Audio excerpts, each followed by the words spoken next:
At the end of every day, look at yourself in the mirror and ask, did I get better today? Monday, get better.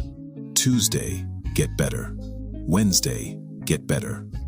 If you do that for 5 years, 10 years, 15 years, how much better will you be? Are you getting better every single day? That's the real question. And it all comes down to taking small steps. You don't have to accomplish everything in one day or even 1 week. Just focus on getting a little better every single day.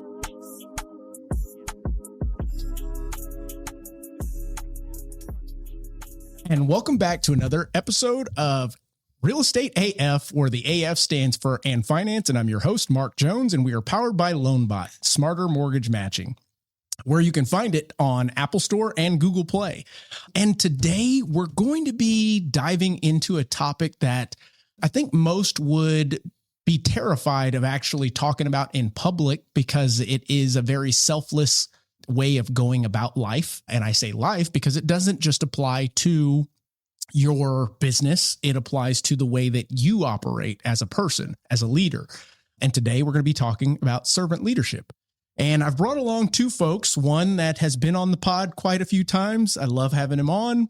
And another gentleman that I just recently met, and I'm thrilled to learn more about him. So without further ado, let me introduce AJ Reygadas. AJ, how you doing? Good, man. I'm excited to be here again. Amen. I feel like I'm turning into one of the regulars. Yes, like sir. a Joe Rogan podcast. Yes, sir. Start having inside jokes, the whole nine. But it's funny, when you were talking right now, I kind of chuckled because I was like, that's what AF stands for this whole time. I'm like thinking awesome. In my head what I think it stands for. And I'm like, oh. Yes. And food. No?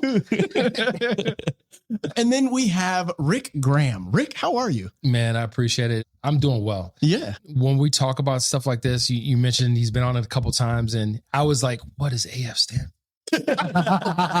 And food. I don't care what the right answer is. And food is what it's going to be from now on. We just made a joke, but no, I'm doing well. So the whole idea behind the show in itself, I started this 3 years ago, and we've just been chugging along. We are now at 39,700 subscribers. Let's JC, go. if you want to show that up on the screen, we're still moving.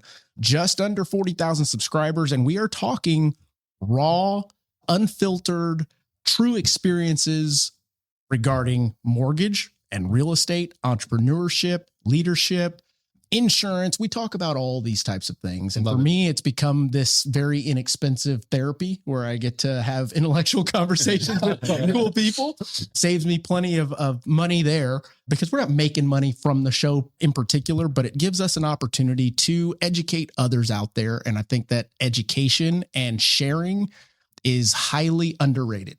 I love that, man. Empowering people is a part of education, right? So when we're talking about empowering and we're talking about education, we're talking about putting them in a position to determine their own fate in life. Mm-hmm. And I love a conversation where I'm in a room full of people that are looking to grow. The mindset isn't about me. That's right. The mindset is about every single person, 40,000 almost in climbing. Let's hit over 40,000 after this one. But it's about the other people on the other side of this screen that's going to hear us. Absolutely. Yeah. I have to agree 100% with that. And it took us a while to get here. So this is not an overnight type concept. I think the idea is consistency and showing that we can be consistent with our conversations with the guests and our conversations, truly. But Rick, tell me about you, man. I want to know who Rick Graham is, where you came from, how you got in the business, and what you're doing now. Absolutely, man. So thank you again so much for the platform, the time, the relationships, because that's what this life's about. This is what this business is about, is the relationships that we can create together. So snapshot into who Rick Graham is. Before anything, I'm a son of God. So I'm huge on my faith. I'm a father right after that. I knew at a very young age I wanted to be a dad. I picked my son's name out when I was 12. That's a true story. That's a true story. His name's Roman Graham. Nice. And, right after being a father, I've always really just wanted to make a difference. So as a kid, I was always in leadership roles. I went into the military for a little while. I'm from New York originally. The military brought me down here when I met my at the time wife. Fast forward 20 years of marriage. My daughter's 27. My son's 10 at this point. It's been an amazing journey. And how I got into real estate is I lost a bet. Okay. I'm dead serious. Please, I lost a bet. tell. Like, I don't know if you guys play cards in the middle of the night on a Friday, Saturday. We're sitting at the table And a buddy of mine, Eli Perez, shout out to Eli. He's a good man. He's like, for a year, he'd been after me. He was like, Rick, you got to get into real estate. You got to get into real estate. I was like, what do I know about real estate? I'm renting a house. Like, nobody in my family had ever owned a house. You know, Wow. There's 5 boys in my household. My mom, my grandmother raised us. Best women I've never known in my life. I hope to be a 10th of them. Yeah. Mhm. You know what I mean? So anyways, he was talking to me about get into real estate, get into real estate, get into real estate. And my first love in life was football. Okay. Same. So my first love in life is football. So at the time I was a general manager for an indoor football arena league. Very cool. Over 17 states. It was amazing. I was traveling. I was doing all kinds of things well taken care of, right? Yeah. That stopped. I decided to make a change in life. We moved in a different direction. And I was in that weird phase in life where what's next? Yeah. Right. So I'm sitting there and the bills are hitting and I'm like, ooh, we got to figure this thing out. Right. So we're sitting there, we're playing cards, we're drinking a beer. And Eli just out of nowhere, like just randomly, he's like, I forgot to cash a $12,000 check. like I'm just sitting there, we're playing cards, and I'm like, Just a mini flex. maybe one, right? So he's like, I look at him like, come on, man, like just play your cards. Let's go. You're losing anyways, right? So we go back and forth a little bit about it, and he's like, no, I'm serious. Like it's on my dresser right now from real estate. It's life-changing money, man. I was like, you go home right now and you bring a $12,000 check to the table. I'm starting real estate tonight. 8 years, here I am. 8 years later, here I am. Okay, so got into real estate. Levi Rogers, shout out to Levi Rogers. Gave me an opportunity when I didn't necessarily deserve it. Opened up a expansion market in Fort Hood clean, helped open up Austin, came down to San Antonio, became a mentor for them. Went from just an individual real estate agent doing an amazing job to following a passion and a dream, which is to inspire people to greatness and then help you achieve it. I love it. Yeah. So he gave me an opportunity to become a mentor. I went from just me, myself, and I to over 100 real estate agents that I had retained, recruited, built a culture around, a system around, a process around before stepping out into big boy world and doing it for myself with Impact Realty. All here in San Antonio? All here in San Antonio. Wow. Let's go. We not cross paths. Man, what we did, now we have. Amen to Now that. we have. Yeah. I mean, we weren't even Facebook friends before this. And now we conversation. are. I'm like, whoa. AJ hit me with, you got to have this guy on the show. And I went, who is he? And popped on there and I went, I've got to have that guy on the show. Yeah. I love it, man. And so AJ, we crossed paths, man. Yeah. We crossed paths and it was an accident. So some people say it's accident. Some people say it's Destiny, baby. Destiny. That's destiny. Yes. That's God's hands in work. Amen. In life. Yes, sir. Right. So we crossed paths and he sat me down. Like he didn't know me from nowhere. Okay. And he just sat me down. And he said, like, let's take 20 minutes, catch up, introduce each other. Yeah. 2 hours later. Right. I kept on asking him, like, are you good on time? 2 hours later. And we're sitting there. And from there, man, it's just been a really cool brotherhood. So it's been a great journey. I'm happy to be here. I wanted to talk about servant leadership today because I wanted people to get a glimpse in behind the business. Yeah. Right. So a lot of times we get so focused on the next deal. We get so focused on the contract. We get so focused on compliance and the bank account and the stress and the next lead and the social media post schedule that you got to be consistent with. Mhm. But we don't talk about the person. We don't talk about that personal development. That's what it takes to keep the fuel burning when everyone else falls off. Yeah. So for me, servant leadership is that thing that I found that I'm most good at, that fulfills me because I get to fulfill other people. Absolutely. Well, for those listening, I want to frame this a little bit for you because when you hear the words servant leader, there's many things that could come to mind. And I want to kind of give you guys the root of where this comes from. It says, and this is the most understood, widely defined within the real estate industry. It's a leadership approach where the agent, broker, or team leader prioritizes the growth, well-being, and success of clients and team members above their personal gains, commission, or their ego, with long-term trust as the primary goal. Meaning they're going to put everything that they hold dear on the back burner to push everyone forward, spill it all in hopes that this all pays out in the end or pays off in the end. Now, this concept was actually coined in 1970 by Robert Greenleaf. Don't know if you knew that or not. And he basically was a leader within the community, and this was his philosophy. He defined it as servant leader as someone who served first, then leads, which I think is pretty cool that it's been around for quite some time and now implemented, and we use it to the day. And how do I say this? It's not necessarily to a detriment, but some can lead to their own demise in many cases if they don't do it properly. It just truly is. And those are some of the things that I want to talk about today. But I want to ask you both the first question of the topic, because we are talking about servant leadership. We have to define where our arena is. What are we leading? What does it look like? So I ask you both, what does the battlefield look like in today's world? And I'll say this, and I guess as a leader, it depends on where you're at in your journey, right? Year one, which we were kind of talking about earlier, year one, it's a 24/7 battlefield, you know? And so battling with understanding like your mindset, you know, like understanding that you're also battling with your thoughts, you know, like, and so that first year, I would even say the first 15 months is the biggest challenge of mental fitness of course, if you got your plan laid out and everything's going to work fine, but understanding like, hey, this was the right decision. Right. This is worth the sacrifice, and you're building something different, building something to grow that people are going to not just follow with you, but walk that path with you into this journey of an environment or culture of people that are just all in it for the same reason. Right. And what I mean by that is, you know, I've been very cautious about the type of people we bring in the brokerage, because it's like, you know, I've said it before, like I tell agents, look, I don't care if your goal is only to sell 1 home or 100 homes. What I care more about is what you can put into this company, you know, in regards to the culture, participating with our events and masterminding with the agents. You know, I'd rather have that agent that sells 1 home a year but has the great personality, the perfect fit for the culture that adds value rather than that agent that sells 50 to 100 homes a year, but is like thinking they're the shit and doesn't care about anybody else. And it's like, I don't care for that agent. That's right. You know? And so being able to identify those things, what's most important to you as a leader when you're establishing something new, something different, and then sticking to your guns, you know, and knowing like, hey, yes, I could use that money because that agent's a producer, but at the same time, we're creating something beautiful here, and I don't want to jeopardize that, you know? So I think the biggest battlefield for yourself though, as a leader, is always going to be your mindset. Absolutely, man. I can't disagree with that at all. What are your thoughts? Man, I love that. I'm going to steal one word from you, AJ, and one word from you, Mark.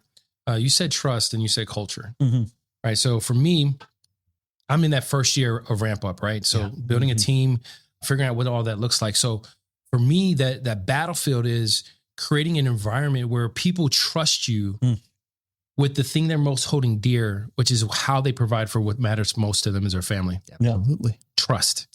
Trust is a battlefield that you earn on a day-to-day basis by the acts that you take or do not take, right? And it's so underrated, but it's a word that we use that often.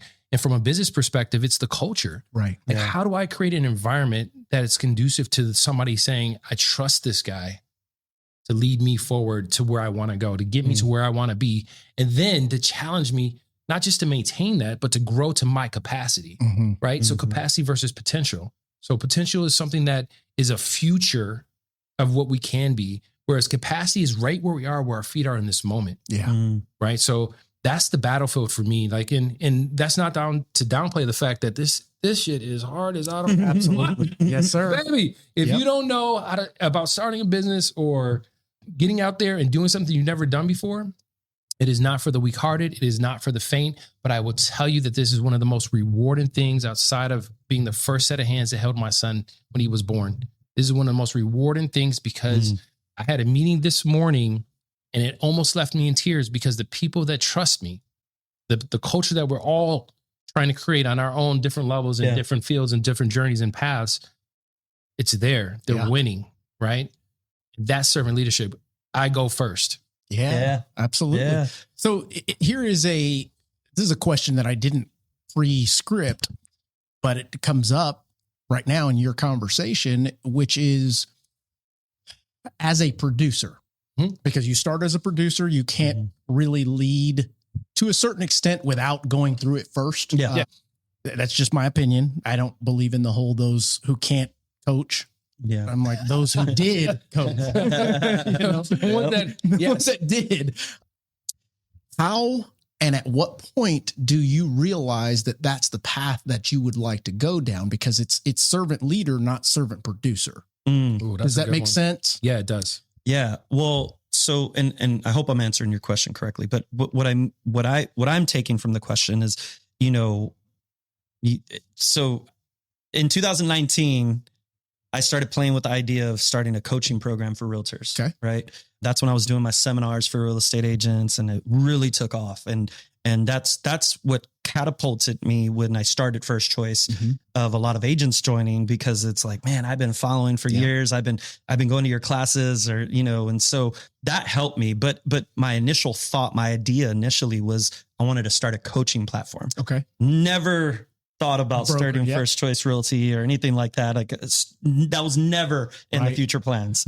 That just kind of stumbled on me through frustration. Makes sense. Right. Through frustration during 2020, where it's like, and I still talk about this broker till this day, that he's the best broker I've ever worked for. But at the end of the day, I was able to identify, like, man, at the end of the day, you're transactional, like to them, and so it's surface level. And granted, he was always there when I needed him, which I've instilled a lot of his leadership values, but at the end of the day, it's transactional, it's surface level, and so I remember there was a question I brought to him about, and I'll just say it, so that when the shutdown happened in 2020, I had so many things going on in my life, just like everybody, right? Yeah. I had an agent on my team that I had to deal with on January 1st, then COVID happens. We had 14 deals in escrow, and in a matter of a week, 10 of them get wiped off, and so it's like, if you don't have a 700 credit score, you're not closing. That's DPA's frozen. Right. Furloughs are happening. It was all just happening in a matter of a week. So then that happens. So then my cap starts over at the brokerage that I'm with, right? So now I'm on the hook for 19 grand. Then my top agent on my team says, hey, I'm going to a flat fee brokerage, right? So then that happens. Then me and my girlfriend break up at the time. And so I'm just like, oh my God. Then the very next month in April, so now the shutdown happens, and now it's all over the news. So it's like, there's this dark cloud on the Reygadas group at that time, where it's like, shit's just happening everywhere to AJ, And so I wasn't in a pity me moment, but it was more of a, how do I get out of this? Absolutely. Like I'm going through a season right now, which actually this tattoo, it tells my season from 2020. Okay. But going back to what I was referring to, the way that the thought of starting the brokerage was on May 5th, when they opened the doors back up, right? When the shutdown ended, and my broker goes, here you go. You got an outstanding balance for your office space here. For the past 2 months. And I was like, we couldn't even come to the office though, man. Like, you're still going to charge me for that? Wow. And it wasn't even so much about how much it was, right? Because it wasn't much, but it was more of the principle of like, it's the principle. Dude, you're still going to bill me? Like, I couldn't even come here, And that's when I really started looking at it as, okay, this is a corporation, right? And it's a corporate mindset. Yeah. And so these thoughts just started flirting in my head. Like, you know what? Like, I can see if I had a brokerage, I would treat my agents this way. I would make them feel like family, and, just making sure they know that it goes beyond how much you're making from them, And so those thoughts started flirting. And then I remember having a team meeting with my team, and I was like, we're going to start a brokerage. What are we going to call it? Wow. But we're not starting it till next year in February, when my cap starts over. That's right. Because we're 100% for the rest of the year. Plenty of time to come up with our logo. So that's when the name, the logo, it was all compiled. I didn't come up with none of it. Okay. It was my team at the time that came up with all of it. But I guess the point is just understanding, like, that if you have an opportunity, a platform to and you have that servant leadership values, then jump with it and run with it, and just put it all on your faith. Yeah. You're a Christian man, like, put it all on your faith. And I'll say this, everything happens for a reason at the time that it happens. Yeah. Because if this opportunity would have crossed my path, back in 2015, oh, dude, I would have crashed and burned. Yeah. Because at that time, I was the agent Reygadas that was cocky, arrogant. I thought I was the best agent in the city, one of the best in the country. Like, I was above everybody. Dude, 2015, we both did. We all did. I thought I was better than everybody. Couldn't touch me. I had my face on everything. and it was me being led to my faith. Yep. You know, I was in a relationship at that time, and she was like, I love you for the man that you are. She's like, but you're missing God in your life. And I remember chuckling. How powerful is that? Chuckling when she said that, like, okay. Wow. And she asked me to go to church with her. I go to church with her. I thought it was the weirdest thing ever, a non-denominational. Yeah. So I go to CBC and I'm just like, this is weird. She's like, wear whatever you want. I grew up Catholic. Yeah. I had to wear a suit and tie to go to church on Sunday. Down, it's formal, which my ADD had never worked, you know. But she was like, what did you think? I was like, it was weird. Like, I'm in my jeans. Everyone's singing for 30 minutes. The pastor only speaks for like 20 minutes. Like, it was just weird. It's big here. Everyone's chanting. Yeah. And man, it changed my life. Like, somebody caught the Holy Ghost right next to me, bro. It changed my life. My whole perspective on life, on leadership, on fatherhood changed. And that is when, like, people praise me till this day. Like, oh, you're such an amazing dad. I'm like, y'all didn't know me before. It's not that I was a bad dad. Right. I just thought that my perception of fatherhood is I'm taking care of everything financially. Yeah. I'm doing my part. Right. Now it's more obviously like more intimate, like being with my kids and traveling with my kids and spending that quality. And I'm going to take it a step further. Now you've found a purpose. You've found your calling and you've adhered to that. You've adopted to that calling and you've been empowered for that. I think, Faith, that is a very strong reason to go about the things that you're doing today. Being a servant leader, that is something that we show by faith is what was taking place back then. You know, you also mentioned that everything happens for a reason. I couldn't agree more. I've been through plenty of, what is the word, like where you win, like the opposite of a downfall or a windfall. Had plenty of them. Yeah. For every one of those, I've had double the downfalls. And without those, and I meant what I said earlier, without those, I would not appreciate the wins as much. I would not appreciate the way and direction that I was taken because of those instances. Yeah. Grown teams, lost teams, and then you find out, okay, wait a minute, that was supposed to happen. You know, that person is supposed to go out there and be the best they could be. Yeah.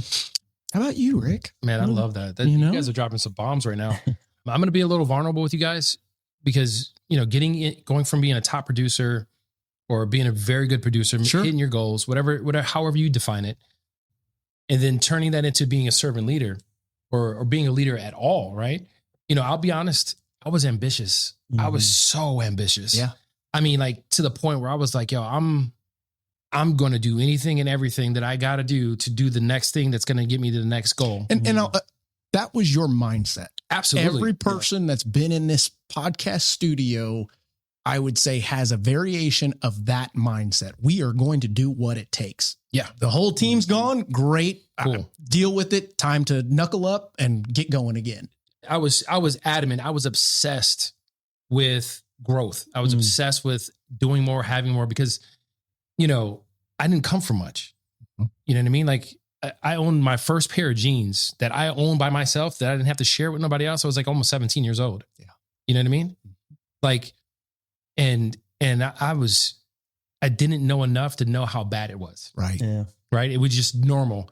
So getting out into the world, getting into the military, getting out of the military, I'm telling you, dude, like in the back of my mind, there was this, I don't know what it's called, a poor man's mindset, maybe. Yeah. Where I will never be that again. I will never go through that again. And so with that pushing me forward, I was like, yo, whatever gets me more money, whatever gets me faster to my goals, I'm going to do that thing. Right. So that's how I kind of like pushed myself into real estate. I mean, when that opportunity came, like before I finished onboarding with Levi, I was like, how do I become a leader? How do I do that? Like, where was the next step for me? Yeah. Right. I haven't even sold the house yet. Let's go. Sold a house. I'm already talking about what's the next step. So it took 4 years, almost 5 years before that opportunity was presented to me. And I remember when I came to San Antonio, about 3 months before the opportunity was presented to me. Right. And I came down, and I'm coming from an area where the average price point's like 145. And San Antonio at the time was like 275. And it's almost damn near double or a little over double. And I was like, yo, I'm about to kill it. Yeah. Right. That first quarter, I put like almost $80,000 in escrow for my family. Right. And I'm like, dude, I'm This is it. This is what I'm supposed to be doing. Yeah. And lo and behold, I took my eye off the prize about leadership and anything else online. And then Levi was like, hey, what do you think about this? What do you think about becoming a mentor? And I was like, what? You know what I mean? And so take a step back from what you've already created. Yeah. Your momentum's going. And now you're like, wait a minute. I thought about this in the beginning, but that kind of passed by. And now I'm being asked to take a step back, or is it take a step up? So that was a challenge for me. Yeah. In that season of my life, that was a huge challenge for me because I was like, as I defined it at the time, I was winning. Yeah. Right. I was winning. Yeah. Right. So one of the things that kind of shifted gears for me at that point was, is it about me or is it about my purpose? Mm. Is it about my first name or is it about my last name? Mm-hmm. I like that. Right. Yeah. And so I decided for me and mine, it's about my last name. So I don't hustle for Rick. Right. I hustle for Graham. Let me ask you, Rick, there many times is a moment within, let's say, a top producer's life that, similar to me, similar to AJ, we came from very little. And you don't really know what not only you are capable of, but what anyone is capable of until you get in the different rooms to see that, wait a minute, I know that guy personally, and that's what he's able to do type concept. Right. Wait a minute. He's making $1 million. Wait, like I'm an arm's reach away from this person. Right. It's not a Fugazi. Right. This is real, you know? And for me, that happened early on where I'm in rooms with people that are making some cash and they're doing it in the same profession that I'm doing. Like, wait a minute. Yeah. I'm way better looking. I talk better than this. Like, say it again with Simmons. You know? I love it. Like, wait a minute. That before that, to a certain extent, you don't even think that it's possible. Yeah. Does that make sense? Dude, before I got into real estate, when I tell you that I completely brushed off Eli when he was telling me, yo, dude, you got to get into real estate. You got to get into real estate. Not knowing that real estate was going to change my life. It was going to change my family's life. It was going to change the quality of life that I was able to provide for my kids. It was going to change hundreds of families' lives that closed deals with the agents that I was responsible for my individual production. Yeah. Not knowing any of that. Right. Like, to your point, man, it's crazy. Yeah. It's crazy. For sure. So, you know, that shift over from production for me into leadership, I took that role. I started hustling for the last name. And then I would have, I'd been praying to God for greatness. I was like, God, I want to be great. God, I want to be great. And it wasn't about the name on the billboard. It wasn't about my face splashed everywhere. It was just being great wherever my feet are planted. Yeah. Right. And I had been praying and praying and praying for that. And a year goes by, 2 years go by, 4 years go by, and I'm sitting there getting frustrated and angry. Yeah. Yo, I'm better than that. I built a better team. I've done this. I've done that. I have this. I've been here. All these things, to your point, timing, God's timing, right? Yes. I struggle to this day. Forgive me. but it's God's timing. I had to go through those things because I wasn't ready. Yeah. If the transition from my previous brokerage to stepping out into the world and creating Impact Realty would have happened any time sooner than what it did, it would have never got off the ground. Yeah. It would have never gotten off the ground. Wow. I had to go through it. And so a little bit of long answer to your question, man, I will tell you that the first shift of leadership for me happened when I decided it wasn't about me anymore. There you go. The second shift where I'm at in my life right now, when it's not about me anymore, now it's not even about my family anymore. Mm-hmm. It's about the people that trust me to do what I do so that they can do what they do. I love that. Yes. Yeah. And when people talk about gambling on going for what you believe in, going for what you truly, I get it. But the servant leader mindset is the biggest gambler in my opinion, because they are going on the full faith that they will continue to pour into people. I use the concept of making deposits. Keep making deposits into people in hopes, faith that this will pay off. And in many cases, it doesn't for servant leaders, but they still continue to do what they do. Yeah. It's like it becomes who you are, not only just your persona, but your way of life, your way of going about everything. For sure. Anywho, so next topic, next question, which is, in today's market, we've got higher rates. We've got buyer sentiment. It's coming up, but there's still plenty of room to go there. In today's market, is being a servant leader more important or less important than how it was when markets were doing great? Oh, you know what I mean? Yeah. I definitely think that it's more important. Okay. Mainly because you see people becoming leaders in this market. And man, and that's the part that's frustrating, is you see servant leadership being floated around too easily. Like a coin phrase. Yeah. It's a phrase that people toss out. Yeah, man. Yep. And I think that with today, it's more important because you tend to see the realness out of people. Like there's no faking it. That's right now. You know, we're not in a market. Nope. And where everyone can post can't do both. You know, that's right. House on the market in 24 hours, got 20 offers. You know, like there's no market for that right now. Right. So you're really getting to find out who the true leaders are right now, servant leadership, because they're sticking to their guns and what they made that commitment to, whether it was to themselves, to their team, to their group, their brokerage, whatever it may be. You're finding out right now, you know? And so that's why I think that right now it's most important, because you're going to be able to easily, if you're, let's say that agent, right, in the industry, you're going to be able to identify that a lot easier on who the real ones are, you know?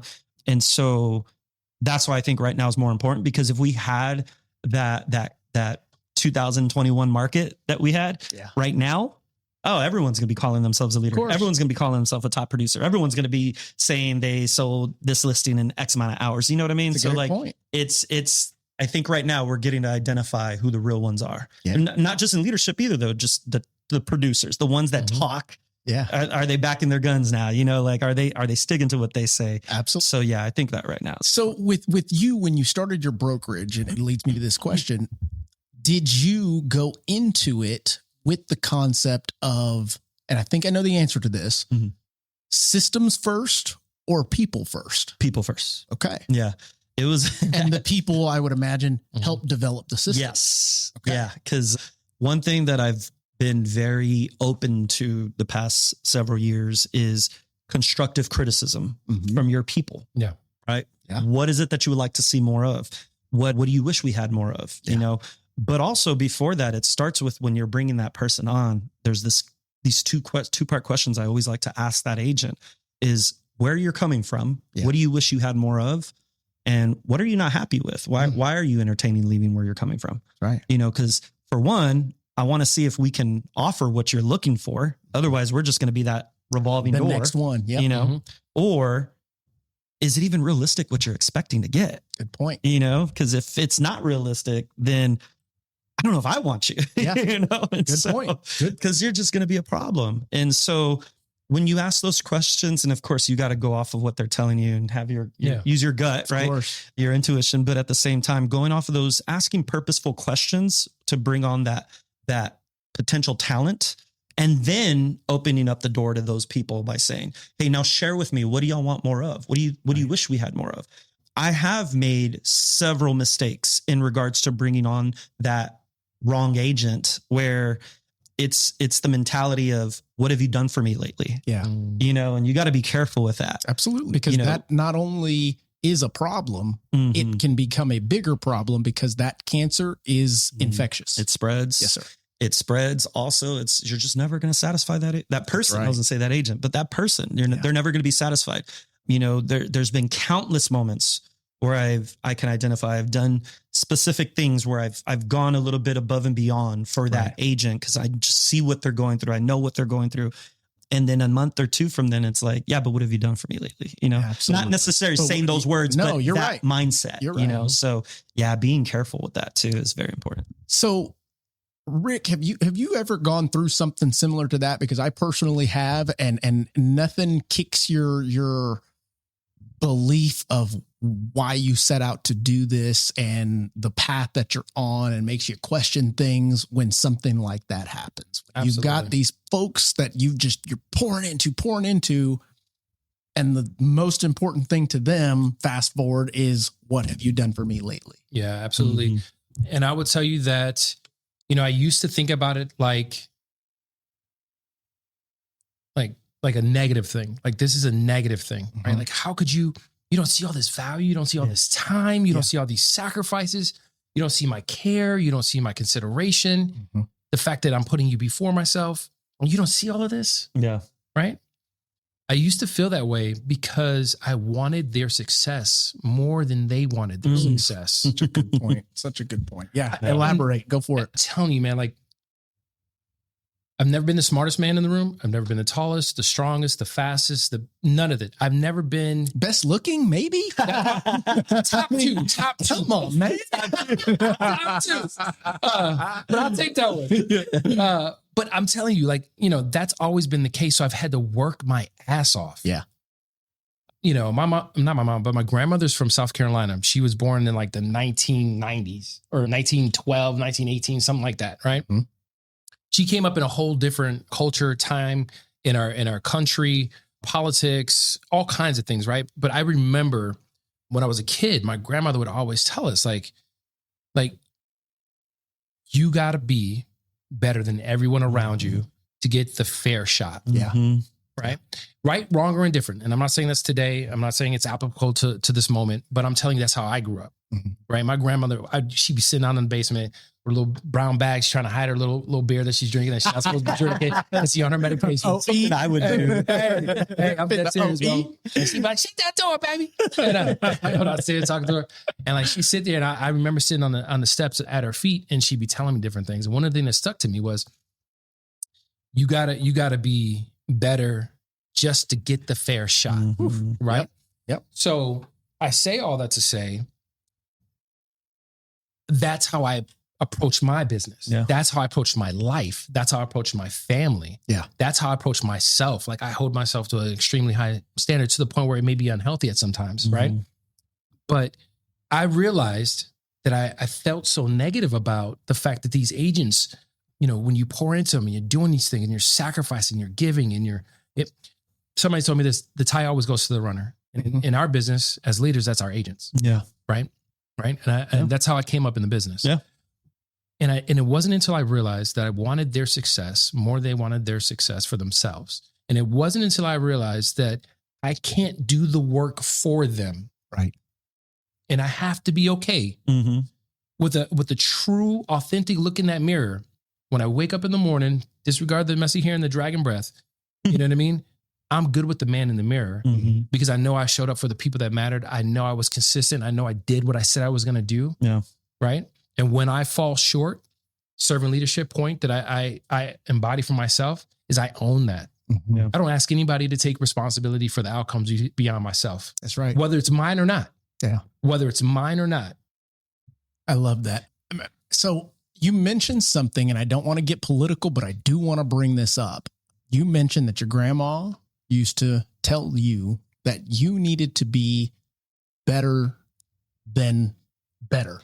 Yeah. You've got to do more than more type concept. Just to get the fair shot. Just to get the fair shot. Now, us being biracial in this room. Yeah. My father, my grandmother, they would all tell me the same thing, but it wasn't rooted in race. It wasn't rooted in my skin color. It was rooted in the fact that you're competing with every other Tom, Dick, and Harry out there, and they're going to be wanting to do the same thing. Yeah.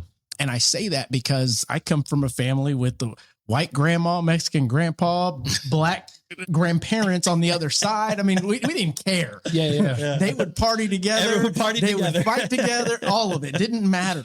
Yeah. We didn't see color. We saw opportunity. Yeah. We saw adversity. We saw what it took for some to get through that adversity, and then we just pass it on. You got to work harder than the next. Character. Your family saw character, and they instilled that in you. Yes. My grandmother understood, and I don't want to speak for her, but my perception of it is she, again, much, much older than us.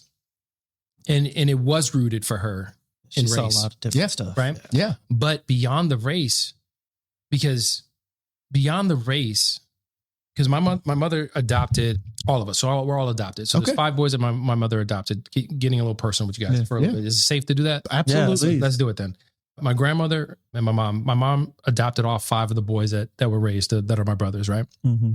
And so for us, it wasn't so much just, and you know, one of my brothers is white, 2 of them are black, one's Hispanic, you know, and then Ira, who's passed away, was mixed like me. So we had a smorgasbord in our house. That's right. Right. And one of the things that right behind you got to be better is that we're no better than anyone. Mm-hmm. Great point. Right. We're no better than anyone else. And it's the character of the man or the woman that you're judged on, or that you should judge. Yeah. Not the color of their skin. Now, the world that we live in is the world that we live in. And I'm not going to ignore that. But for me and mine, the way I teach my son, because, you know, we don't have a basement in Texas. You know, the way I teach my son is it's how, if family is the people that show up as family. Yeah. So if you can depend on that person, they hold your confidence. When it's good, they're there. When it's tough, it's there. When it's just another day, it's there. Yeah. Right. That's family. Yeah. That's family. Yeah. That's family, bro. Absolutely. So I hope that answers. No, it sure does. And the reason why I brought that up is I had a feeling that grandma meant that by way of race. Yeah. I wanted to give the other side of the token to where that's being instilled in me. And it wasn't about the race concept. Yeah. And how cool is it that fast forward to today, and I believe this with my whole heart, it's not about race. It's what can you do? Yeah. How hard are you going to work? Yes, How 100%. are you going to work or outwork the next person Yeah. and the next person? Because guess what? Everybody's starving. That's my point. Everybody's starving, baby. Yes. That's and so it's only true. so much to go around. And to That's instill that at a young age, even if it was rooted in race, doesn't change the fact that it's an adopted trait that you now have. Yeah. Do you get what I'm saying for there? sure. Hell yeah. For sure. So, yeah. I love that. Okay, so the last kind of segment of this, JC, how are we doing on time? Okay, Nice. perfect. So this last piece, we're going to talk about the AF and finance part. Yeah. Let's do it. As a servant leader, you adopt this mindset, you adopt the traits that go along with it, you inherit the downfalls or negative effects of you doing that. And sometimes it can be very, very tough from a financial aspect. Is it, and this is for both of you, is it important for someone that is a servant leader to understand finances to the best of their ability and even better than the next person? Yeah. And the reason being is we go through those hardships Yeah. faster than those that are just producing. And I'm not saying there's anything wrong with those that are just producing, but we took on an additional responsibility in doing that. Yeah. I want to be your leader. I'm going to do what it takes for you to succeed as long as you want it as bad as I want it for you concept. But there's going to be times where you're going to eat and I'm not. Yeah. Yes. Okay. Is it super important or not as important to be financially literate and understood in what it takes to do that? Does that make sense? Absolutely. And I think of this as you're talking about it. I think of this right away with the franchises that have recently opened with First Choice, you know, and I that was the sit down that I had with First Choice South. Okay. When they were exploring that idea, and I wanted to make sure they were looking at it in an aspect of, y'all are going to do this because y'all want to help people on your side of town. Don't look at it. And I'm not saying they were looking at it the wrong way, Of course. but don't look at it so much of how much money opportunity do we have out of this. Right. And I told them, I was like, the money will come. I go, but y'all are going to have to understand and be okay and get comfortable with understanding your first year, you're not going to make shit. That's right. Yeah. You know, and understanding that and sharing with them my stories of what I went through. I'm confident that we've built something to where they're not going to have to feel the same struggles. Of course. You hope. Which leads me kind of, I do hope, Absolutely. right? But at the same time, I'm like, y'all are lucky. But at the same time, to that point, and I don't want you to lose your thought, but to that point, in many cases, they almost have to feel that at some point. You can't shield them from it. Yeah. Because then are you truly being a servant leader? For sure. No, for sure. You'll never experience it. Yeah. So it kind of goes hand in hand of being a great servant leader is not only showing the way, but hey, coaching them through that. For sure. And I think that's so important because you also have to trust character.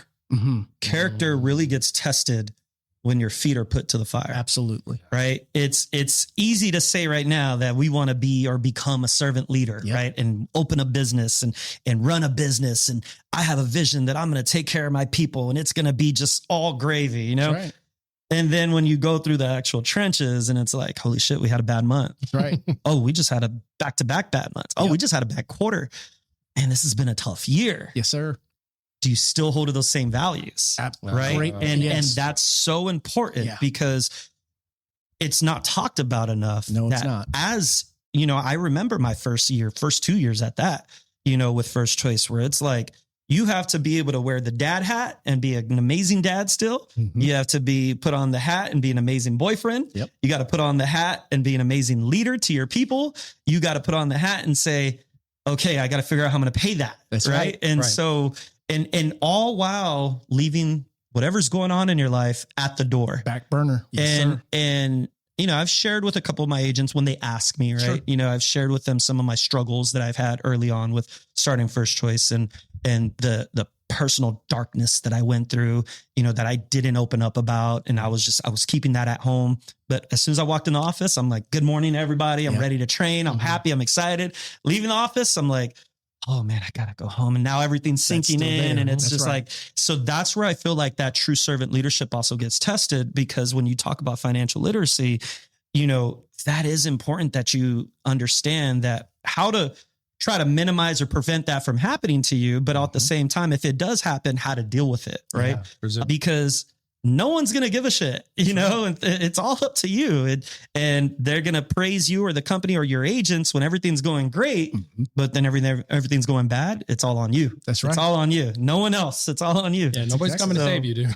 So yes, absolutely. And I think that these two offices that have opened have done an amazing job. You know, they're doing an amazing job, but I wanted to make sure I had that conversation with them on like, hey, I want you to understand, if you make money from it the first year, great. Yep. That's a blessing. Right. Yep.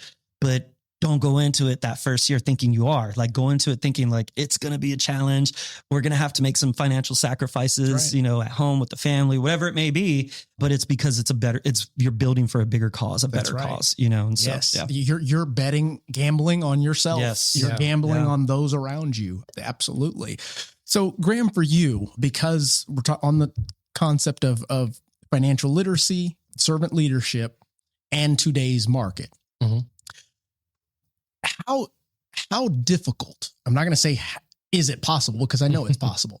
How difficult is it to keep your integrity intact when you yourself still, our income still depends on deals closing? Yep. Does that make sense? Oh, it hit home. I got it the first time. Yeah. I want to circle back, man. So just really quickly, congratulations. Thank you. Amen. Congratulations.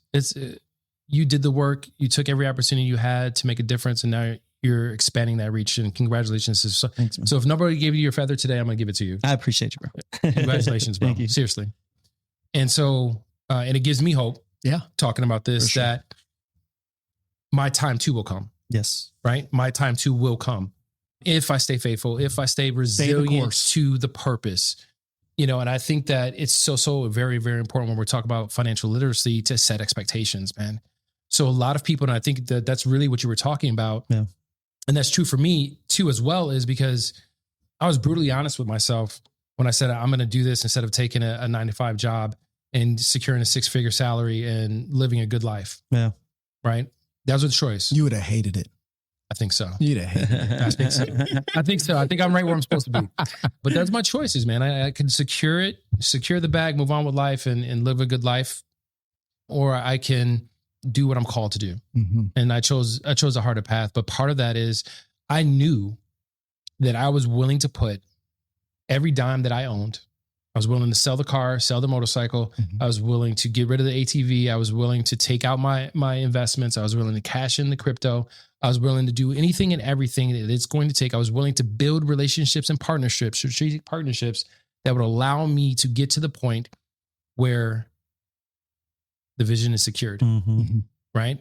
So when we're talking about financial literacy, I think it's incumbent upon you, the servant leader, to have candid conversations. How many times have you sat in front of somebody and said, they told you, I want to make $400,000. Mm-hmm. Like, oh, that's cool, man. How much did you make last year? 47. Okay, cool. You made 47. How much did you make the year before that? Whatever the number is. All right. So I believe you can make $400,000. But let's talk about what $400,000 worth of work looks like. Yeah. Amen. And I start going down the list. I'm talking about, I break this down to the hour. Yeah. How many hours this week do you need to be doing this specific task, let alone all the other tasks? Yeah. Right. And then when I start building that stuff out, you can see it in their face. And it's not about crushing their spirit. It's actually about uplifting them. Yes. Because you can It's about get there. being honest. It is. It is. Yeah. If you're going to be a servant leader, in my personal opinion, if you can't be brutally honest from a space of positive critique, Yeah. it's not for you. Right. For sure. Right. But building that all the way out, and you can see their face, they're, super excited and the exuberance is there. And then slowly you can see it like sinking in. Holy crap. That's what for. And we get to the end. And I'm telling you, I work it all the way through. And we get to the end. And I said, if you want to make $400,000, I'm your man. Yeah. I will walk shoulder to shoulder with you. I will show up as many times as you show up. I will never let you walk this path alone. Mm-hmm. Yeah. Every time you call, if I don't answer, I'm going to call you back. Every time you text me, if I don't answer immediately, I'm going to text you back. Right? What do you want to do? Right. Mm-hmm. And you know what they say? 9 times out of 10?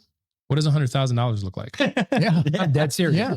I'm dead serious. So You're right. when I'm thinking about financial literacy, that's what I'm thinking about. Yeah. I'm thinking about you can have and be and show up for anything Right. that you want. Yeah. In real estate, the beautiful thing about real estate is if you hustle, if you're true to what you say you're going to do, if you're authentic in your pursuit and you have character, you can build an empire. Right. You can build an empire. Very true. The difference is, though, are you willing to do it or not? Right? So as a servant leader, I'm responsible for giving you a clear sight picture. Yeah. And letting you choose what that target is. And then once you choose that target, the shit is on It's and popping. on. Let's go. Yeah. Let's Yeah. go. I love that. And I think it's because you said 9 times out of 10 that happens. And that is probably a true stat because there's only so many top producers. There's only so 1% for a many. reason. When I went through mine 2012 and somebody put that same concept in front of me, I went, okay, let's go. That was me. Let's go. Yeah, Like, that's us. that's it. Right? I was like, well, if I do A, B, and C, What if I do it times This 2? Can I happens, get right? 800? Let's Yeah. go.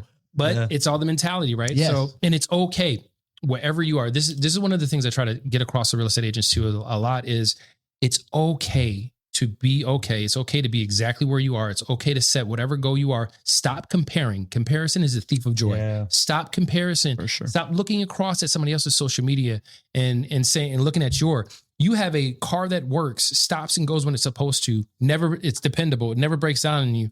And you're looking at their BMW and you're like, why don't I have a BMW? Mm. Boy, bro, you have a vehicle. Yeah. Some people are riding a bicycle right That's now. right. You know what I mean? It's okay to be where you are. What's not okay though, what's not okay is to stop the growth. And Mm. you get to decide whether you're sprinting that growth, you're walking that growth, or you're crawling that growth. Just keep moving forward. Yeah. Keep Okay. So moving I've forward. got one more question on this Let's do it. segment, and then Yes. I actually have one more segment that I just thought of. Let's Come do on. it. We're rolling That right now. it's customary for where we are in today's world. So this question before the next segment that we'll get into: when, as a servant leader, is it okay to allow or to let the agent fail or to rescue them? Oh, nice. I know that's a tough one. Yeah. And there's many answers for this, and we'll try and keep it short so we can get into this last topic because the last one's pretty. I'll start with that. So, I one of my, I would say, strengths is that I quickly identify what's in front of me, right? Okay. Like and what I mean by that is the personality, the character. Absolutely. Within my agents. I'm sorry. Yeah. Within my I agents. think we call that street smart. Yeah. And so I look at habits, I look at decisions that are made, I look at their work ethic, overall ethics, Correct. right? And so, I have this one agent in particular that he came to me pretty much brand new. He was a brand new agent, was at a different brokerage for like a month, and then he came over and came on board. He's been with us for 4 years now. And I've watched this agent grow where he was that new, nervous, lacked confidence, quiet, introvert. To this day, he's an introvert, but he's just more comfortable within that. And I would make the agents do script practice. This is something they hated, that I would just put them on the spot, and they never knew what kind of trainings we were going to do back then. So I'd be like, all right, we're going into role play. So how do I handle this situation? AJ's like, neither did I sometimes. True. True, actually. But we'd go into role play, and of course, no one wants to raise their hands. I would pick on him, right? But it's because I saw something in him. And so I would pick on him, and stumbling, stuttering, and, just could not answer a question as if I was a client. Right. And fast forward to this day, which over almost 2 years now, he's increased a lot, but he's my best cold caller. Wow. He's got the most listings in the office, cause he calls on expireds and FSBOs. And so seeing his growth, he's still young too. I want to say he's 28 now. Okay. And so seeing his growth, seeing him experience what it's like to make money, seeing him experience what it's like to be that single bachelor. And I constantly have sit downs with him till this day and I love it because he'll come to me too for advice, not just on work, but on personal.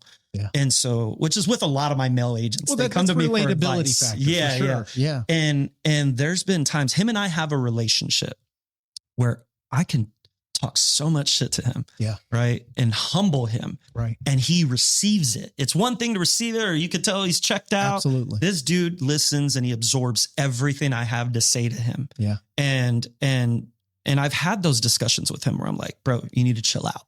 Like, I know what you're going through right now, because I went through that. Right. And I'm telling you right now, you need to chill out, because it's gonna bite you in the ass. It did that to me for several years, so chill out. Because he got cocky and arrogant, and and now he thinks he's the shit. And so, excuse my language, but as long as you use it properly, I'm golden. but that was proper. But one thing that I love about him, he's a man of faith. He runs our men's Bible study now. And not only that, but he just wants to be better. Yeah. So he battles, of course, right? He battles with his alter ego. And I think that's as you get to a new plateau or a new peak in your career. Yeah. That is, before you go backward, you have that bit of, I've never been here before. Yeah. Let me enjoy this view for a moment before I get sucked back down to go back to my calling, so to speak. So when it comes to work questions or situations he's in with work, and then situations he's with in his personal life, there's been times where I'm like, you got to go through that, bro. Just go through it. Like, you got to, like I went through that. Yep. And this is how I went about it, but you got to go through that, and so just to see people like him, and there's many others, but to see people like him where I've seen the growth happen throughout the years in front of my own eyes. And I'm just like, and to not only think like, and I think I spoke a little too soon to him. I remember telling him like, I see a lot of me in you, I see that. And then I've taken it away from him. Like, nah, bro, you're nothing like me. You're nothing. But I go back to this one conversation I had with him where, he was going through this little thing where he's walking around like his shit don't stink and cocky and arrogant. And I had to stop him one day and talk to him, pull him in the office. I'm like, look, bro, I need you to understand, outside of this office, you're a nobody. No one knows who you are. I've created this bubble for our brokerage where, you might look like an all-star in here, but I need you to understand that you still got a shitload of work to do, because you're a nobody in this industry. That's right. And my goal is to help make you a somebody. That's right. Yeah. And so until you get there, until you're consistently doing 5 deals a month, until you're doing X, Y, and Z, stop acting like that, because you're a nobody, and for him to also take that, I was literally not get offended or that also meant a lot to me, because it's like, good. I think it even means more that you as the servant leader understand and know your people well enough that you can have that conversation. Because I can't have that kind of conversation with anybody else. Absolutely. And you're right though. You know what I mean? Ana Sanchez, she's one of my OGs. Yeah. And Ana Sanchez she's got a name for herself. She's a producer. She travels a lot. I've seen her growth throughout the years as well, but I can have conversations with Ana in her and I are close friends too, outside of work. Cause we were close friends before she even came to the brokerage. But I can have conversations with Ana and talk crap to her as a friend and as a leader. Correct. That I know I can't talk to any other woman in my office. Like, and sometimes she's shared with them those comments. I'm like, don't be telling them that, because they're going to think I'm like, mad at me.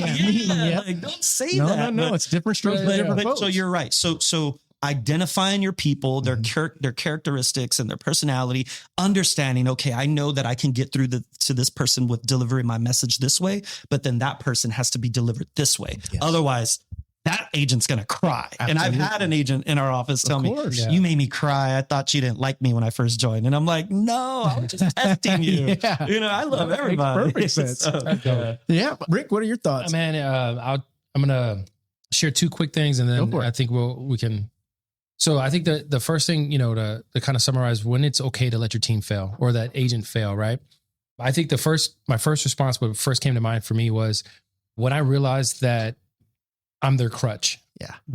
When I'm the crutch, when I'm, my ego, my pride is getting fed into because they keep raising their hands to the point where it's decision paralysis because they need Rick's opinion first. Right. That's when I realized that I got to let them fly. Yeah. I got to let them fly, fail, fall, scuff their knee, get back up, dust it off and move on. Yeah. Because I will tell you, outside of, you know, compliance and track and your license and stuff like that, most mistakes you're going to make in real estate, we can recover from. Yeah. Yeah. You know what I mean? So outside of those things, we're not getting a track lawsuit or something. When I realize it's okay for them to fail is when I'm showing up too much, when they can't make the decision without me. So that's one thing. The other one is when they don't listen, like they're not raising their hand enough. They got it already. They know. Yeah. I don't need to know that. I don't need to know that. I don't need to go to the training. I don't need to show up for the engagements. You know, one of my what is it? The worst? One of the pet peeves when somebody says, I know, then why am I even talking? What am I, what do you mean? You know, my kids, I know. Like, then why, what am I here for? You see my face. My son said, I know, Dad. I said, bro, like the whole demeanor switch. I was like, oh, whoa. Oh, you do, huh? You know something, do you? Yes, sorry. No. But to your point, though, and it's not from an ego standpoint. It's more along the lines of you're not going to listen. Growth doesn't happen. Success won't happen until you get through the painful parts. Mm-hmm. Correct. Right. And sometimes, unfortunately, it is what it is.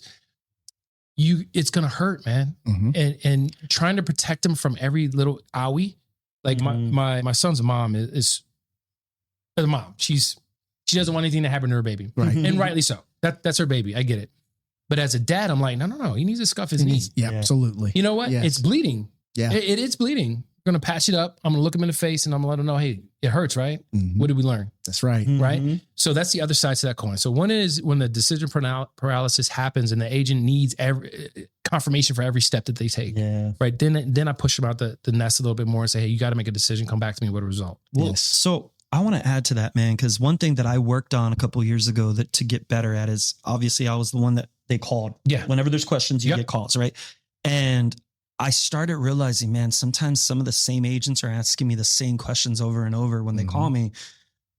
I'm not doing a disservice to them. Correct. I'm being a disservice to them by just answering that question. Right. That's right. Yep. So I got better at, well, what do you think it is? Boom. Yes. My coach at a certain point in time in my career taught me the concept of being able to say no, permission to say no, right? But never tell what you can ask. Yeah, that's true. Right? It's true. And I think of this one agent that I have right now that she'll call for almost every little question. And what's funny though, too, is because they have their relationships with the other two franchise owners, the broker associates in those offices. So we made it a thing where it's like, you call any of us, you know, like any of the agents from any of the offices can call any of us. Right. And they don't realize we all still talk about who's calling. So we'll be talking about this agent A and agent B. And they're like, yeah, they called me and asked me the same question too. And I'm like, they're calling you and asking the same question. What answer did you give? That's the same answer. I'm like, why are they testing to see if we're going to give different answers? I don't think they're testing. Yeah. They're looking for the answer they want. And so that's a great way to put it. So I had to sit down with this agent and I told her, I was like, look, I've identified, and which is important to do right with our agents is I've identified you have mentorship and leadership skills that are being created here that you have potential to continue to create. Yeah. I'd like to make you one of our mentors over the next several months. You know, is that something you'd be open to exploring? Yes, absolutely. Right. So, okay. With that being said, I need you to stop calling and asking so many questions. There you go. because it's not that you're calling and asking these questions. It's the type of questions you're calling to ask. Correct. I feel you should know these by now. And it's more of a, you already know the answer to this question. Second guessing. Right. Yeah. You already know the answer to this. Validation that they need. You're looking for validation. Yeah. Validation. And Every time. so I told her, I go, with that, because now that we both agreed that this is something we want to explore, with that, we are going to start going down this path the next several months of equipping you to become a mentor, start thinking like a mentor, start thinking that way like a leader. Yeah. So with that, don't call to ask me some of these questions. I want you to try to figure it out. No, and if you're not 100% on it, then call me and ask me, but I need to know that when you do become that mentor, you're not going to be calling to ask me questions that they're asking you, because that's what you're getting compensated for. That's right. And I want you to be able to know how to answer those. So yeah. Man, that's good. Okay. So this last segment, it's actually just one question. And then I'm going to go into our normal that we're doing now, which is the hard reality, Spitfire, just yes, no, what have you. But does technology make being a servant leader easier, or does it make us lazier? Does that make sense? I feel like it could be both. I totally agree with that. Because it's more accessible, right? And so, it's a quick, easy fix of accessibility. But with it being so accessible, there's a lot of stuff that's just not correct, or that's not, and now referring to technology specifically, it's not human. So it doesn't have that I don't want to say emotion tied to it, but the thoughtfulness, the deeper, exactly. And so it can be a double-edged sword, man. It can work to your benefit in all aspects, as a leader, as to something to equip your agents with, whatever it may be. But it can also be that clutch, that we talked about. So absolutely, I think I'm not a fan. I'm a fan of technology in my personal life. I was never a fan of technology in my business because I was such a control freak. Sure. I'm just calling it what it was. I was a control freak, right? So I wanted to have control over every aspect, every conversation, everything that's being sent out, every document signed. And it wasn't until I realized that AI technology is nothing different than your email, your CRM, the calculator that you still use to figure out what your commission is every day, every time you have a transaction. It's simply a tool. Yes. Right. So if we're going to get lazy using a tool, well, you would have already failed. Amen. Right. Good point. Technology is not going to take away from the fact that you still have to show up. You still have to have the conversation. You still have to have the answer. You still have to solve a problem, and you have to add value to somebody else's process. And the difference now in our world, my personal opinion, is if AJ's using technology and Rick Ram is still with a pencil and a piece of paper and his typewriter that he has to hit with one finger because he still can't type quite yet. Boy, I'm like this. I'm trying to get it done. AJ's going to get to the finish line. Yeah. AJ's going to be able to add the value. AJ's going to be solving the problems before I even get to the process of elimination to figure out how to get there. Yeah. So what I would tell somebody listening to this is, if you think that technology is going to allow you to be able to sit back and go like this, you're sadly mistaken. That's right. Right. And as a servant leader, I would be remiss if I didn't say, if you want to win, everybody on my team, I had this conversation this morning. Every single person that's on this call right now said that they want to be successful. You said, and your definitions of success are all different, but you said you wanted to be successful. You said you want to win. You said you want to have an impact. You want to have influence. Yeah. Right. You want to serve people. You want to help people. Well, is it about you or is it about them? Because if it's about them, we're going to use every tool available. That's right. To be the first person. Good point. Yes. First to the call, first to the client, the speed to the lead, however you want to put that. We're going to use every tool available to be that first person to them. Yeah. That solves their problem, that adds the value. So that's my takeaway. That's a great response on that. Truly is. Man, I was going to add something, but you covered it. I'm like, okay. Yes, sir. He's an amazing speaker, bro. He's an amazing speaker. Absolutely. And the idea of, and I'm going to take both of what you said to say the following. I believe that technology, AI, will either help that servant leader rise even further, their reach further, or it will quickly out those that are faking the funk. Yeah. Because it'll be obvious type concept. Yeah. I love that, man. So now let's get into rapid fire for this section. And we just started recently adding this to the end of the podcast. Makes for some good content because you don't necessarily get to explain your answer. You just need your answer. Yeah. We've got 4 questions. We're going to run through these real quick. So what is one lie in the industry that tells us about leadership? Man, I'm already messing up on this one. I didn't say it would be easy. Say it again. What? What is one lie the industry tells us about leadership? That anybody could be a leader. I was about to say that. What's the second?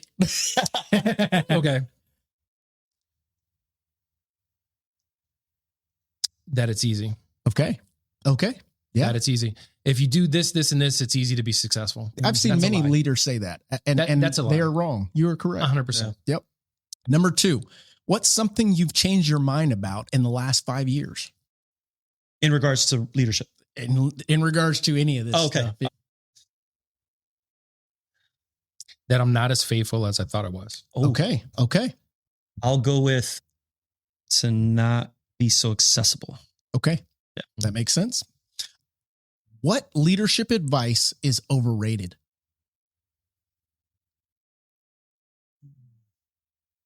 Leadership. Man, you're getting some tough ones. That's a good question.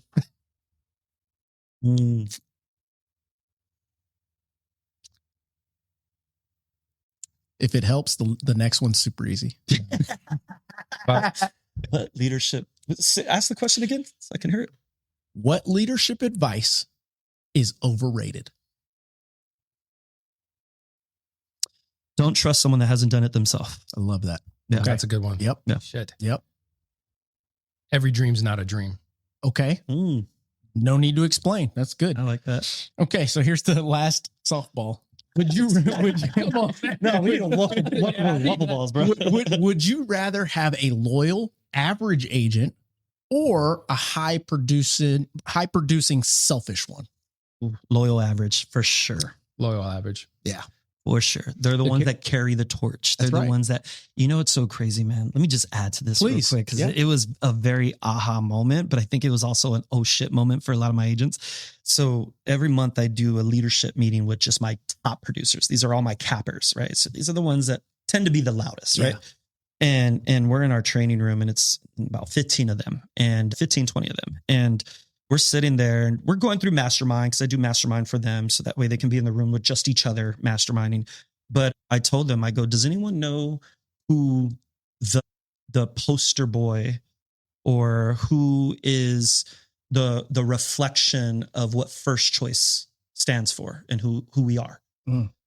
Right. I think I know the answer. And so sure enough, everyone stayed kind of dumbfounded, right, for a little bit. And I listed 2 people that you would have never guessed, right? Really? One of them, she's now in that room, but 2 people that you would have never guessed because they're the quietest, they're the most humble, but they're the most helpful. They're the ones that show up to every event. One of them's gone from doing 2 deals, 3 deals a year to now she's one of our top agents, That's amazing. But I listed those 2 names. I go, they are the perfect example of what this brand stands for. And I go, it's not to shit on any of you to say that y'all aren't valuable here. But I need y'all to understand as my elite agents that is what makes me really happy is to see people like that here running with our First Choice flag. That's right. You know what's beautiful about that is there's somebody in the room.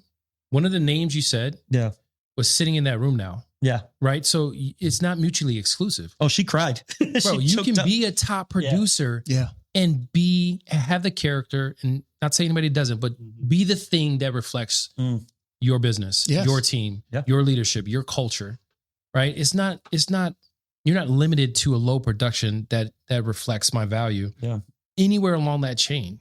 And I love the fact that you have somebody at both ends of that spectrum and that somebody showed the pathway forward that we can be true. Yeah. We can have character and we can be loyal. Yeah. All while making great money. Yes. Yes. Wow. Amen. Well, gentlemen, this last question is what we're going to close it out on for each of you. And it gives you an opportunity to tell us how you really feel about this last one. When your agents talk about you 10 years from now, what do you hope that they say? He was always there when we needed him. He always put us first. And it was tough. There you go. Those are the most common things I get. Okay. I love that, man. Something that I'm getting right now, and something I hope to carry forward for the rest of my life while I'm doing what I'm doing, is when somebody tells me I couldn't have done it without you. Rosemary, older lady, retired veteran husband, tough life, got into real estate, plethora of reasons why she should not be successful, never owned a home in her life. She did 3.5 years as my mentee in my previous brokerage, and she just recently was able to buy her first home. And she called me. I hadn't talked to her in months. She called me on the video chat, and she's in tears in front of her brand home. And she was telling me I wouldn't have been here. I couldn't have done this. My family could not have got here without you. That's and everything that you've done for me. And I said, thank you. And the very next thing I said to her was, I didn't show up. You did. I didn't have those conversations. You did. I didn't do the calls. You did. Be proud of you. Be proud of you. And I'm so happy. So 10 years from now, I pray to God that there's more conversations like that, meaning I did what my business stands for is impact. Yeah. Yep. Amen to that. Gentlemen, I want to thank you both. This was an incredible conversation with some incredible dudes that are amazing servant leaders. And it was proven today by way of the experiences that you brought forth through these words that are going to radiate through Apple Podcast, Spotify, YouTube, all of that good stuff. And I appreciate you guys being so transparent on this. Absolutely. Yeah. Thank you. So for those of you out there listening, servant leadership is intended to be a good thing, a selfless thing. But in a world where you're 100% commission, there's a scarcity of transactions going on, competitive environment. Many may ask themselves, does it even work? And after listening to this discussion with these two fine men, I'd have to say that this is the example of that working. So if you yourself are seeking a higher calling, a higher power, a higher level of selflessness, maybe servant leadership is for you. Maybe you should change your mindset and the rest will follow. But for those of you that aren't, don't call yourself a servant leader if you're not willing to do what it takes to go through that process. And I say that with the utmost respect for those that do, because you can't fake the experiences. You can't fake the adversity you go through. You can't fake the things that we give up throughout the course of this in hopes that it pays off at the end. So, gentlemen, I want to thank you again. Thank you, man. Fantastic discussion. Absolutely. So, for those of you out there, we are just under 40,000 subscribers. Really appreciate you guys continuing to follow, like, subscribe. If you get anything out of these discussions, make sure to share it, like it, all that jazz. But our commitment to you in 2026 is to continue bringing you guests and discussions and topics like this that hopefully take a couple of things and changes your life for you. Other than that, we will catch you on the next one. Awesome. Thank you. Monday, get better. Tuesday, get better. Wednesday, get better. If you do that for 5 years, 10 years, 15 years, how much better will you be? Are you getting better every single day? That's the real question. And it all comes down to taking small steps. You don't have to accomplish everything in one day or even 1 week. Just focus on getting a little better every single day.